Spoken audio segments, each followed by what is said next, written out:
Vadzidzi vokutanga vazviita zvakare vachitungamirirwa namuvhangeri Jehu Richard Mapfumo, the King of Trumpet. Latest album Mabonzo, kana nyasha dzabata dzinozarura masuo.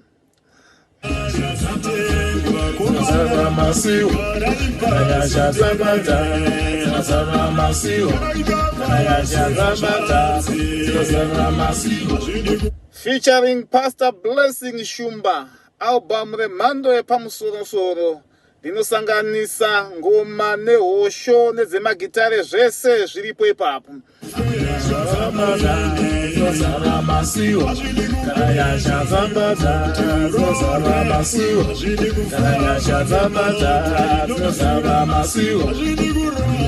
Tinowanika pamaplatforms ese, pa Facebook munongotsvaga King of Trumpet, YouTube King of Trumpet.